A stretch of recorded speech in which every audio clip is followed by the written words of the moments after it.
नमो नमः मित्रों, मैं अंजू शर्मा संस्कृत जीवन में आप सभी का स्वागत करती हूँ।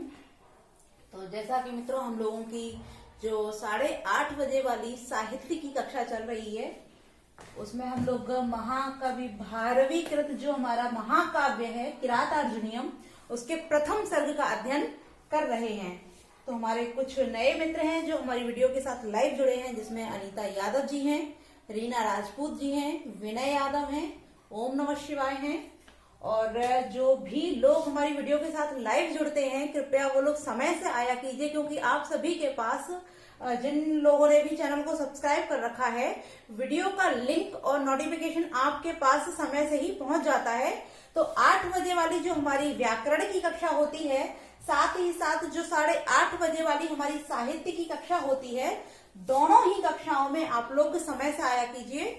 और आपको, हालांकि जैसे कि हम लोग जानते हैं, हम लोगों ने अभी तक किरातार्जुनीयम के जो 26 श्लोक हैं उनका अध्ययन कर लिया था, और प्रत्येक श्लोक का अध्ययन हम लोगों ने इस प्रकार से किया है कि उसके प्रत्येक शब्द, जो भी मुख्य शब्द हैं, उनसे बनने वाले जो हमारे प्रश्न हैं उनके विषय, यानी कि जो संधि हो, समास हो, प्रत्यय हो, उपसर्ग हैं या विभक्ति कारक चिन्ह होते हैं, सबके विषय में हम लोग जानते हुए चल रहे हैं। और हम उनका वाचन भी कर रहे हैं, उसके अर्थ को भी समझ रहे हैं। तो आप लोग जल्द से जल्द अपने मित्रों के साथ वीडियो की लिंक को शेयर कर दीजिए। और फिर हम लोग को, जैसा हमारा 27वां श्लोक है, उस श्लोक का वाचन, प्रत्येक शब्द का एक एक अर्थ, उसके बाद में उसके अन्वय के अनुसार जो उसकी संपूर्ण व्याख्या है उसके विषय में जानेंगे। और आप सभी लोग, वीडियो अच्छी लगती है आप सभी को, तो वीडियो को लाइक किया कीजिए।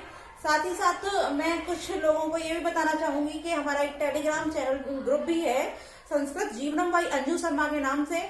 जिन लोगों ने भी उस ग्रुप को ज्वाइन नहीं किया, उस ग्रुप को भी आप लोग ज्वाइन कीजिए और उसमें भी हमारे साथ अवश्य जुड़िए। और जिन लोगों ने भी चैनल को सब्सक्राइब नहीं किया, आप लोग चैनल को भी सब्सक्राइब कर लीजिए, बेल आइकन को प्रेस कर लीजिए, जिससे कि नोटिफिकेशन आप तक समय से पहुंचता रहे।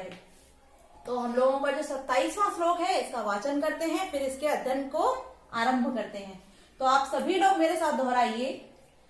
निशम्य सिद्धिं द्विषितामुपाकृति ततस्ततस्त्या विनयन्तुमक्षमा नृपस्य मन्यो व्यवसाय दीपनी रुदा जहाय द्रुपदात्मजा गिरा। अब हम लोगों ने जैसे कि बताया था आपको, जैसे मैंने आप सभी को बताया कि तो जो हमारे 1 से लेकर 25 श्लोक संख्या है, वहां तक जो वक्ता होता है वो वनेचर होता है। अर्थात वनेचर के द्वारा राजा युधिष्ठिर से दुर्योधन के विषय में संपूर्ण वृत्तांत को कहा जाता है। किंतु जो हमारे 26 से लेकर के बाकी के श्लोक हैं, तो 26वां जो हमारा श्लोक था, उसमें ये बताया गया था कि जो युधिष्ठिर थे, उन्होंने वनेचर की वाणी को सुनने के पश्चात, उसका जो वृत्तांत था उसको सुनने के पश्चात, वो लोग द्रौपदी के भवन की ओर, अर्थात अपने भाइयों के समक्ष उन्हीं बातों को दोहराते हैं। तो ये बताया गया कि जो युधिष्ठिर है, उन्होंने वनेचर के द्वारा अपने वृत्तांत, जो दुर्योधन का वृत्तांत था, उसको सुन लिया, और तत्पश्चात उसकी सत्कार क्रिया को करने के बाद, जब वह वनेचरों का जो स्वामी था, वो जब अपने घर को, अर्थात वहां से चला जाता है, तब जो राजा युधिष्ठिर होते हैं, कृष्णा सदनम, अर्थात द्रौपदी के भवन में जाकर के जो उनके अनुज होते हैं, उनके भाई जो होते हैं, भीम, अर्जुन, नकुल, सहदेव, साथ ही साथ द्रौपदी, सभी के समक्ष उन्हीं वचनों को पुनः कहते हैं। तो 26वें श्लोक तक हमने इसका अध्ययन कर लिया था। अब जो यहाँ 27वां श्लोक है, इसमें ये बताया जा रहा है कि यहाँ जो शब्द दिया द्रुपदात्मजा, अर्थात द्रुपद की आत्मजा, तात्पर्य द्रुपद की पुत्री जो द्रौपदी है उनकी वाणी, अर्थात यहाँ 27वें श्लोक से द्रौपदी युधिष्ठिर से कहना आरंभ कर देती है। तो 27वें से लेकर के जो हमारे अंतिम श्लोक तक हैं, वहां वक्ता द्रौपदी हुई है, और बाकी 1 से लेके 25वें श्लोक तक वक्ता वनेचर है। तो आइए हम लोग इसके प्रत्येक शब्द का अर्थ पहले जान लेते हैं, फिर इसकी व्याख्या देखते हैं।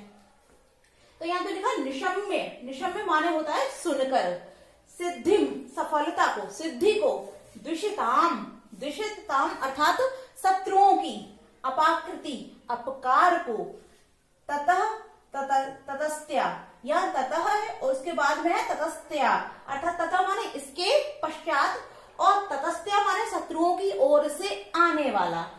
विनयंतुम, विनयंतुम माने रोकने में आगे दिया है अक्षमा। अक्षमा मतलब जो समर्थ नहीं है, अक्षम है, जो समर्थ, क्षमा अर्थात क्षमा करने में जो सक्षम नहीं है, जिससे वो रुक नहीं रही है, अक्षमा जो अक्षम है। नृपस्य राजा की, मन्यु क्रोध, व्यवसाय उद्योग, व्यवसाय जैसे कहते हैं रोजगार उद्योग इत्यादि, तो वही यहाँ भी उद्योग के विषय में मन्यु व्यवसाय अर्थात क्रोध के उद्योग को। दीपिनी माने बढ़ाने के लिए। उदाजहार, उदाजहार माने कहा। द्रुपदात्मजा, द्रुपदात्मजा तात्पर्य द्रौपदी ने। गिरा माने वाणी को। तो हमने प्रत्येक शब्द के अर्थ को जान लिया है। अब इसके अर्थ को देखते हैं हम लोग अन्वय के अनुसार।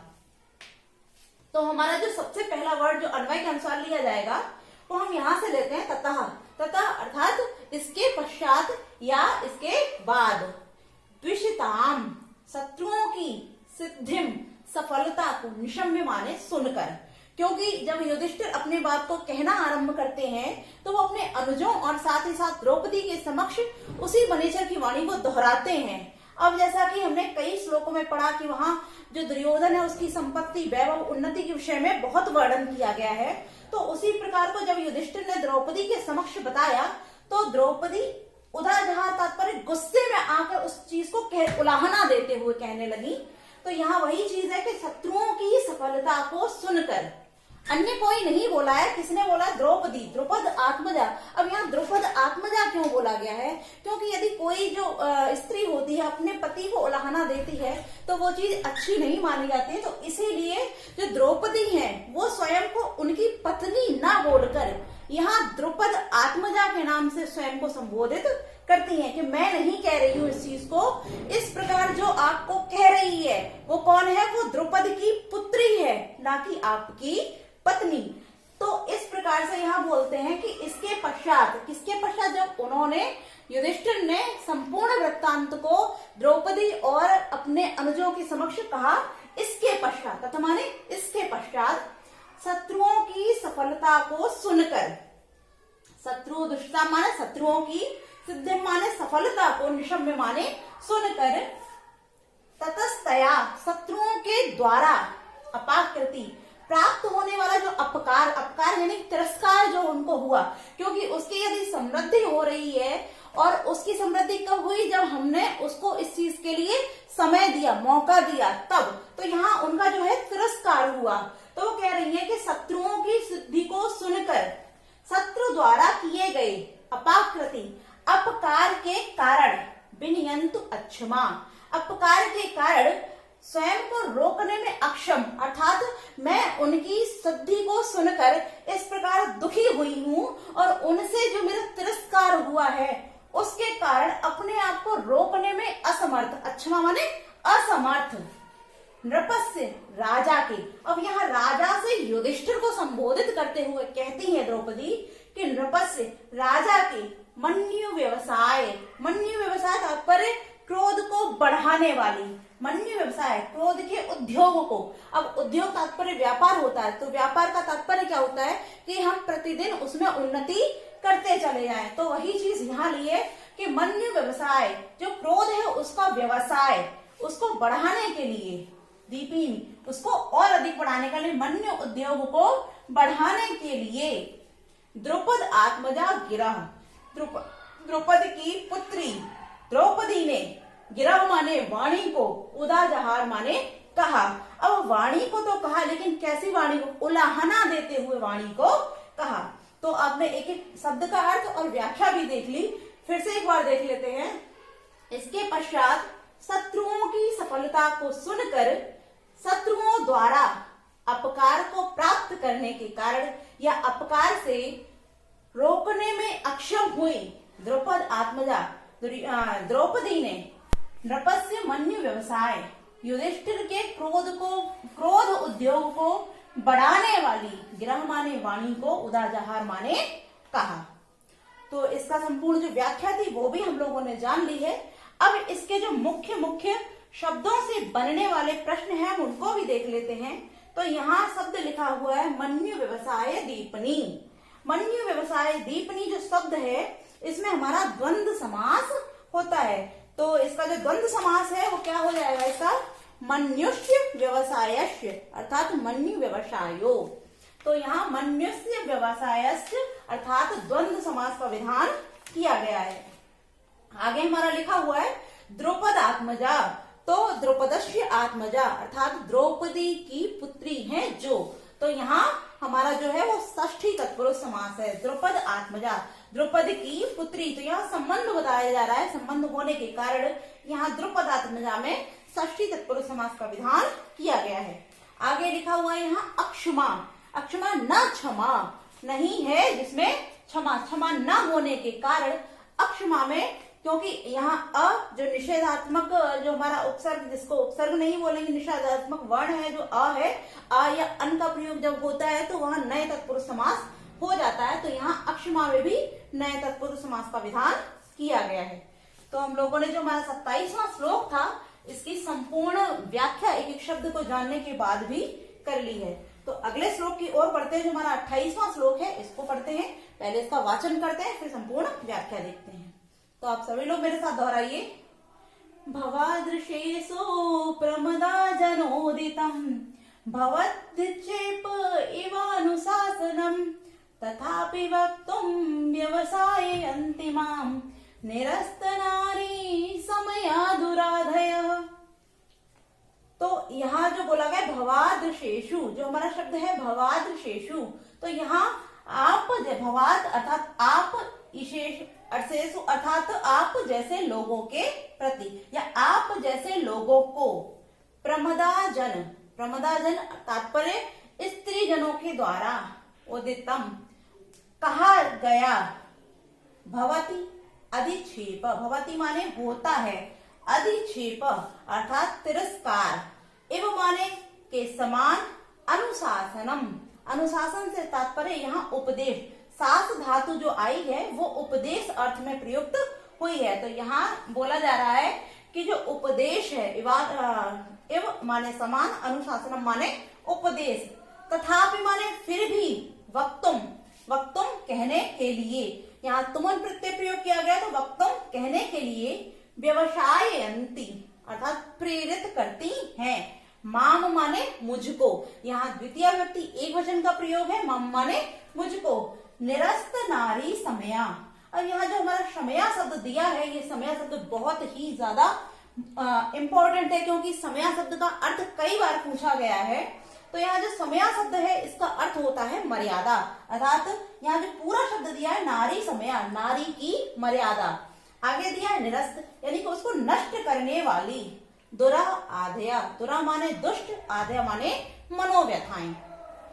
अब इसका हम अर्थ जानते हैं। इसमें क्या कह रही है, जो द्रौपदी है वो युधिष्ठिर को प्रेरित, मतलब उनके क्रोध को बढ़ाने के लिए अपनी वाणी को बार बार कह रही है कि किसी भी प्रकार से इनका जो क्रोध है, जो इनके अंदर छिपा हुआ जो क्रोध है वो जागृत हो जाए।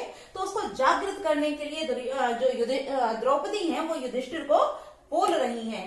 तो यहाँ वो बोलती हैं कि भवादृशेषु, आप जैसे जो लोग होते हैं, जो राजा लोग होते हैं, जो महान शासक होते हैं, जो क्षत्रिय वंश में जन्मे हुए लोग होते हैं, आप जैसे महान लोगों के प्रति, प्रमदा जनोदितम, हम जैसी स्त्रियों अर्थात प्रमदा जनोदित, प्रमदा जन जो स्त्रियां होती हैं उनके द्वारा, उदितम माने कहे हुए, कि जो स्त्रियों के द्वारा, कैसे लोगों के, आप जैसे महान जो राजा लोग हैं, आप जैसे महान लोग हैं, उनके प्रति जो स्त्रियों के द्वारा कहा हुआ अनुशासनम जो उपदेश होता है वो अधिक्षेप एवं भवती अर्थात तिरस्कार के समान होता है।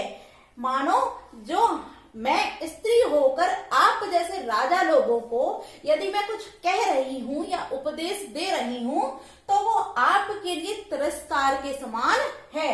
तो उसी चीज को यहाँ द्रौपदी कहती हैं कि आप जैसे राजा लोगों को स्त्रीय जनों के द्वारा कहे हुए उपदेश तिरस्कार के समान होते हैं।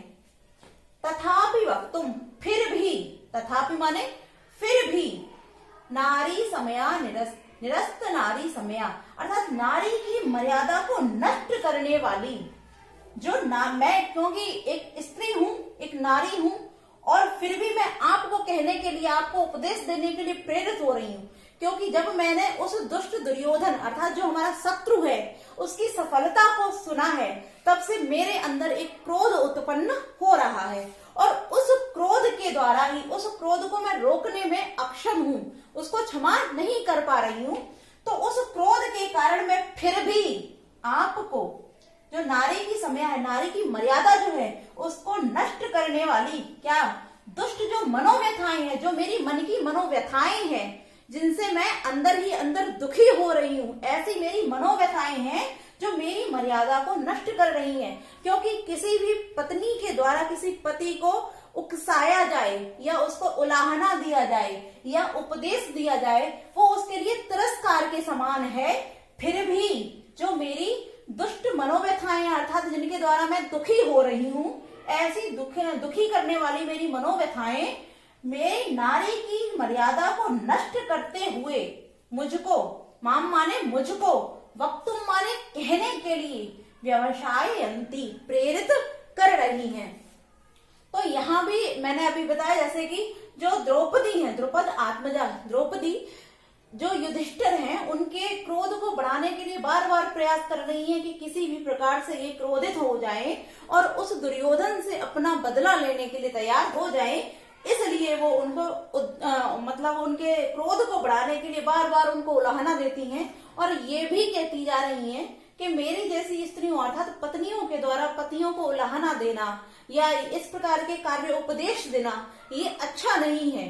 किंतु मेरी जो मनोव्यथाएं हैं, जो मुझे अंदर ही अंदर खाए जा रही हैं, दुखी कर रही हैं, ऐसी मेरी दुष्ट मनोव्यथाएं नारी की जो मर्यादा है उसको नष्ट करते हुए मुझको कहने के लिए प्रेरित कर रही है। इसलिए मैं आपसे इस प्रकार से बोल रही हूं। तो यहाँ जो हमारा 28वां श्लोक है उसको संपूर्ण अर्थ व्याख्या को हम लोगों ने क्लियर कर लिया है। अब इसमें भी देखते हैं हमारे कुछ शब्दों का जो महत्वपूर्ण प्रश्न जहां समास इत्यादि का विधान किया गया है उसको भी देख लेते हैं। तो यहाँ जो लिखा हुआ है हमारा प्रमदा जनोदितम, यहाँ हो जाएगा प्रमदा जनेन उदितम, अर्थात प्रमदा जनों के द्वारा, उदित माने कहा जाना। तो यहाँ तृतीय तत्पुरुष समास है। उसके पश्चात हो जाता है हमारा जो अगला शब्द है अनुशासनम। यहाँ अनुशासनम में जैसे अभी मैंने बताया सास धातु है हमारी, जिसका अर्थ जैसे हम द्वितीय विभक्ति में जो हम लोग सूत्र पढ़ते हैं अकथितम च, तो हमने वहां देखा है जो सास धातु है हमारी वो अकथितम च यानी वहां आती है सास धातु 16 द्विकर्मक धातुओं में। तो उसका अर्थ भी यहाँ उपदेश देना होता है, यहाँ भी इसका अर्थ जो है वो उपदेश देना है। तो यहाँ अनुशासनम में अनु उपसर्ग सास धातु और ल्युट प्रत्यय का विधान किया गया है। अगला है हमारा निरस्त नारी समया, यहाँ हो जाएगा निरस्तः नारी समया।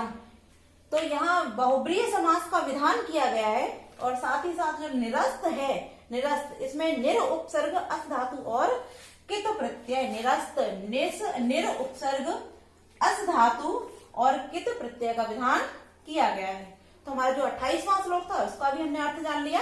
अपने अगले श्लोक की ओर बढ़ते हैं जो हमारा 29वां श्लोक है, इसका वाचन करते हैं फिर इसका अर्थ भी जानते हैं। तो आइए आप सभी लोग मेरे साथ इसका वाचन कीजिए पहले, उसके बाद इसके अर्थ को देखते हैं। तो आप लोग दोहराइए मेरे साथ। अखंडल माखंडल तुल्य धाम भी चिरं धृता भूपतिवे स्ववंशजै त्वया महस्तेन महीमदच्युता मतंगजेन स्त्रगिवापवर्जितः। तो इस श्लोक में क्योंकि वक्ता द्रौपदी ही है और यहाँ वो युधिष्ठिर को ही प्रेरित कर रही हैं, तो वो कहती हैं अखंडलम अर्थात अविच्छिन्न रूप से जिसका खंड नहीं किया गया है, ऐसी आखंडल तुल्य धाम भी। आखंडल, अभी जैसे हम लोगों ने कल के श्लोक में आखंडल सूनु पढ़ा था, वहां बोला आखंडल सूनु अर्जुन के लिए बोला गया है क्योंकि आखंडल इंद्र को बोला जाता है, तो इंद्र के पुत्र तात्पर्य अर्जुन। तो यहाँ जो आखंडल है वो इंद्र के लिए ही आया है। तो इंद्र के तुल्य माने समान, धामवी माने तेजस्वी या पराक्रमी। चिरम दीर्घ समय तक या चिरकाल तक, धृताम धारण किए हुए, भूपति भी राजाओं के द्वारा, स्ववंशजई अपने वंश में जन्मे हुए। स्ववंशजई स्व माने अपने वंश वंश में, जय माने जन्मे हुए, ज माने जन्मे हुए। त्वया आपके त्वया माने आपके, आत्महस्तेन अपने हाथ से ही या अपने हाथ के द्वारा, मही माने पृथ्वी को, मदच्युता मद से च्युत जिसका मद स्रव हो रहा अर्थात मदस्रावी, मत्त गजेन हाथी के द्वारा, स्त्रव एवं अपवर्जिता, स्त्रव माने माला को, एवं माने समान, अपवर्जित माने त्याग दिया गया है। तो हमने एक एक शब्द का अर्थ देख लिया, अब इसकी व्याख्या को देखते हैं। तो यहाँ बोला जा रहा है कि आखंडल तुल्य धाम भी अर्थात इंद्र के समान तेजस्वी स्ववंशजई अपने वंश में जन्मे हुए, भूपति भी राजाओं के द्वारा, चिरम दीर्घ समय से अर्थात दीर्घ समय तक, अखंडल जिसके खंड नहीं किए गए अर्थात अविच्छिन्न रूप से, धृतम माने धारण की हुई, महिम माने पृथ्वी को, त्वया आपके द्वारा, आत्महस्तेन अपने ही हाथ से, मदच्युता मदस्रावी, मत्त गजेन हाथी के समान या हाथी के द्वारा, स्त्रव एवं वर्जिता माला के समान ही त्याग दिया गया, अपवर्जिता माने त्याग दिया गया है। तो यहाँ जो द्रौपदी है वो राजा युधिष्ठिर से कहती हैं कि त्वया माने आपके द्वारा, जो हमारी आखंडल तुल्य धामवी, जो अर्थात इंद्र के समान जो हमारे पराक्रमी, धामवी माने तेजस्वी या पराक्रमी, अपने वंश में जो जन्मे हुए राजा लोग थे उनके द्वारा चिर समय दीर्घ समय से इस संपूर्ण पृथ्वी के अखंडन विच्छिन्न की हुई पृथ्वी को जो धारण किया गया था, ऐसी पृथ्वी अर्थात ऐसे राज्य को आपने क्या किया है, जो मदस्रावी हाथी होता है वह अपने हाथ से स्त्रग एवं वर्जिता माला को स्वयं ही फेंक देता है उतार के। जो मद से च्युत हाथी होता है वो मदमस्त होने के कारण अपने गले में पड़ी हुई माला को अपने ही आप उतार कर फेंक देता है। उसी प्रकार आपने, त्वया माने आपने, आत्महस्तेन अपने ही हाथ से क्या किया है, मही उस पृथ्वी को क्या किया है, अपवर्जिता त्याग दिया है। जिस प्रकार जो मतवाला हाथी है, मदस्रावी हाथी होता है, वो अपने गले में पड़ी हुई माला को स्वयं ही उतार कर फेंक देता है, उसी प्रकार जो हमारे इंद्र के समान तेजस्वी जो हमारे वंशज हुए हैं, जो हमारे राज्य में जन्मे हुए लोग हुए हैं, उन लोगों ने उस पृथ्वी को पालन किया है। उस पृथ्वी को आपने मदमस्त हाथी के समान ही उस पृथ्वी का त्याग कर दिया है, स्वयं ही त्याग कर दिया है। तो इसका अर्थ भी हम लोगों ने जान लिया है। तो इसके जो बनने वाले शब्द हैं, शब्दों से